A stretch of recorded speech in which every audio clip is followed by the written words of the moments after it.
ഭീഷ്മ ബോയ്സിന് മുട്ടയിൽ മുറുക്കൊന്നും അറിയില്ല, അവന്മാർക്ക് എന്തത് മുട്ടയിൽ മുറുക്ക് എന്ന് പറഞ്ഞവർക്ക് മുന്നിലേക്കുള്ളൊരു വീഡിയോ ആണിത്. ഇടുക്കിയിൽ കിടന്നൊരു മത്സരമാണ്. അപ്പോൾ അതിൽ മുട്ടയിൽ മുറുക്കി തന്നെ നമ്മൾ വടം പിടിച്ചിട്ട് ഇടുകയും ഈ പറയുന്ന പോലെ ഒരു സെറ്റ് ലൈനപ്പ് കിട്ടിയതാണ്. പല ടീമിൽ വലിക്കുന്ന ഗസ്റ്റ് പ്ലെയേഴ്സിനെ വെച്ചിട്ടാണ് അന്ന് വലിക്കാനായിട്ട് ഇറങ്ങിയത്. ലക്ഷ്മണൻ്റെ കുർമ്മ ബുദ്ധി, കാഞ്ഞ ബുദ്ധി എന്നൊക്കെ പറയാട്ടോ. അത് ലക്ഷ്മണനാണ് ഇങ്ങനെയുള്ള ലൈനപ്പൊക്കെ സെറ്റ് ചെയ്തു. 2 നമ്മുടെ റിവൽസ് പാണികളുടെ ക്യാപ്റ്റനായിട്ടുള്ള അനീഷ്, 3 ന്യൂ സ്റ്റാർ പൊരുങ്ങത്തിൻ്റെ താരം അജ്മൽ, 4 എക്കാലത്തെയും മികച്ച പറവൂരിൻ്റെ കളിക്കാരൻ ബിജുചേട്ടൻ, 5 കുഞ്ഞിക്കിളി എന്ന് വിശേഷിപ്പിക്കുന്ന ഞങ്ങളെ ചേട്ടൻമുള്ളി കേട്ടോ ബിജുചേട്ടൻ, 6 നമ്പറിൽ ആറങ്ങോട്ടുകരയുടെ സ്വന്തം പ്രസാദ് നമ്മുടെ സ്ഥിരം ഒരു ഗസ്റ്റ് പ്ലെയർ ആയിരുന്നു. 7 നമ്പറിൽ നമ്മുടെ ജിനീഷ് ഏട്ടൻ സംഗമത്തിൻ്റെ. അപ്പോൾ ഈ ഒരു ലൈനപ്പാണ് അന്ന് ഇറങ്ങിയത് കേട്ടോ. ഇറങ്ങിയിട്ട് യുവാടിമാലി പഴയ ടീം അവരെ മുട്ടയിൽ പിടിക്കുന്ന ഒരു ശൈലിയാണ്. മുട്ടയിൽ മുറുക്കെന്ന് പറഞ്ഞാൽ വളരെ ചെറുതാണ്. ചെറുതെന്ന് വെച്ചാൽ വളരെ ചെറുത്. അതിനുള്ള ലൂസ് അവർ തരുള്ളൂ. ആ ലൂസ് അപ്പാപ്പ വെച്ച് റിട്ടയർഡ് പോകാതെ അത് ഇരുത്തുകയും കൂടി വേണം.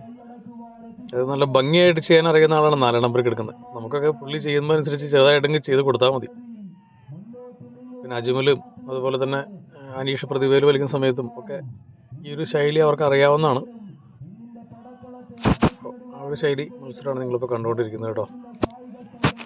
ഭീഷ്മ ബോയ്സിലെ കോച്ചായിട്ട് ലക്ഷ്മൺ കൃത്യമായിട്ട് കാര്യങ്ങൾ ഇങ്ങനെ കമ്മ്യൂണിക്കേറ്റ് ചെയ്യും ഓരോ പ്ലെയർ എടുത്തും പോയിട്ട്. അവർക്ക് അറിയാം ഒരു പ്ലെയർ എത്ര സമയം പിടിക്കുമെന്നും അവൻ്റെ ശൈലി എന്താണെന്നും അവൻ്റെ ആ ഒരു സ്റ്റാമിന ആ ഒരു മത്സരത്തിലേക്ക് എത്രയാണെന്നും പുള്ളിക്ക് അറിയാം. പുള്ളി അതനുസരിച്ച് നമ്മളെ കൊണ്ട് പിടിപ്പിക്കുള്ളൂ. അല്ലെങ്കിൽ എന്നെയൊന്നും മുട്ടയിൽ പിടിപ്പിക്കാൻ പുള്ളിയെ കൊണ്ട് പറ്റില്ല. നമ്മളങ്ങനെ ശൈലിയല്ല കേട്ടോ. അപ്പോൾ പുള്ളി പറയുന്നതനുസരിച്ച് നമ്മൾ ചെയ്ത് കൊടുത്താൽ മതി കൃത്യമായിട്ട്. പുള്ളി അത് വളരെ ഓരോ ഇഞ്ചാണ് മുറുക്കുന്നത്. യുവാടിമാലി നല്ല സെറ്റ് ടീമാണ്. അപ്പോൾ അവർക്കെതിരെയൊക്കെ ഇങ്ങനെ മത്സരിക്കുക എന്ന് പറയുമ്പോൾ സത്യം പറഞ്ഞൊരു സന്തോഷമുള്ളൊരു മത്സരമാണ്. ഇതൊക്കെ പഴയ വീഡിയോസ് തപ്പിയെടുത്തപ്പോൾ കിട്ടിയതാണ്. അപ്പോൾ ഞാനത് അപ്ലോഡ് ചെയ്തതാണ് എല്ലാ ആളുകൾക്ക് മുന്നിലേക്ക് കേട്ടോ.